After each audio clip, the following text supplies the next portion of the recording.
Ladies and gentlemen, can I please have your attention?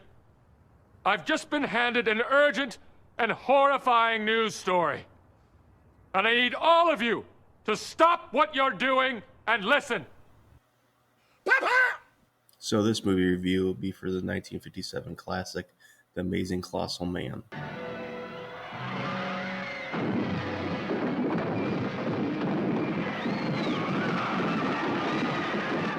And to give you my non-spoiler score up front before I get in the breakdown of this movie, I have this movie at about a 3, which means I'd only recommend this movie if you can watch it for free. It's not quite in the 2 range where I'd tell you to try to avoid it, but it definitely is a stinker. Was that a fart? I don't know. So if you want to watch this movie, you can find it for free on YouTube. But let me try to save you an hour and 19 minutes worth of your time. And instead, maybe go online and spend that time searching for something like toilet paper instead of watching this movie. This movie did have a couple spots that I liked or found interesting, but overall, there's a reason why Mystery Science Theater ended up doing a skit on this movie. So that's the very basics for this movie. From here on out, I'll be diving a little bit deeper into this movie and probably touching on a few spoilers. So if that's something you don't want and you actually want to watch this movie, I recommend turning this off now, and I thank you very much for your time. Now, if you're still with me, this movie is almost like your typical superhero movie that we get nowadays, in that you get the how, which I'm doing in little air quotes. The main character becomes a certain way right up front. The movie starts out with a group of observers watching a nuclear bomb test that involves plutonium. Plutonium! The bomb ends up not going off on time, and coincidentally at the same time, not only does a plane fly into this closed area, but it also ends up crashing. Our main character, Glenn Manning, decides to do his best interpretation of Steven Seagal's running style and dashes out of this trench to try to save the pilot.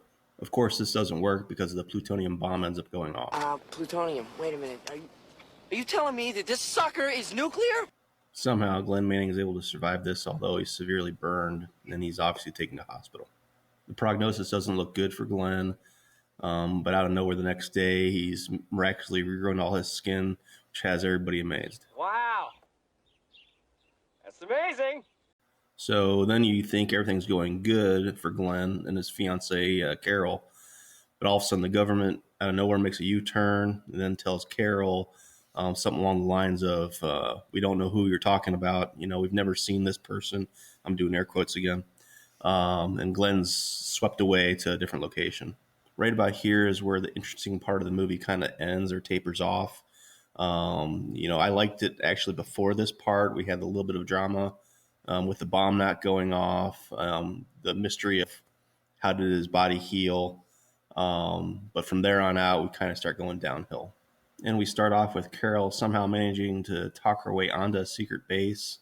Then once on that secret base, managing to walk around the hospital really unchecked, and then managing to walk into Glenn's medical room as well. So once Carol gets into Glenn's room, we get a little bit of shock that Glenn is okay, but now he's a giant. We then learn what's going on with Glenn and how fast he's growing. Glenn, however, eventually ends up losing his mind.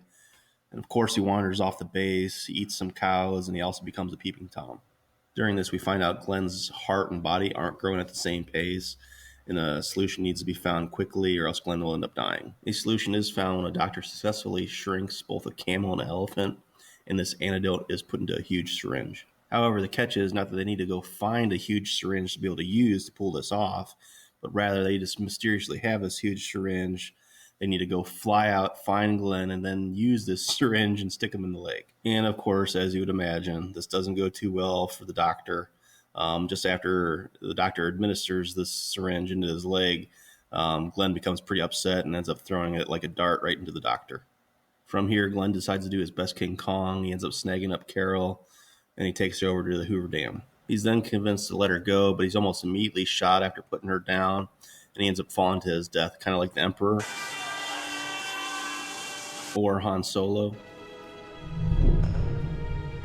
or like that guy in Indiana Jones that wants the stone but ends up falling and getting eaten by alligators.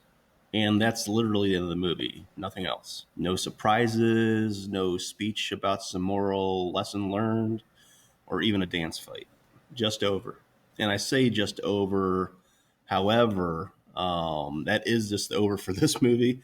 But in doing research for this movie, I also noticed in 1958 that apparently they made a sequel for this movie. Somebody thought that was a good idea to make a sequel for this movie. So Glenn ended up coming back to life. He's missing an eye, and he's supposedly going to go on an eating rampage or something like that. But I don't know. I haven't seen that movie, and I guess that'll be another movie review for another day. So, anyways, that's my review for this movie. I hope everybody enjoyed this, and I hope I actually saved you some time from watching this movie. But anyways, I hope you enjoyed this, and thank you guys for watching. Bye. Dance fight.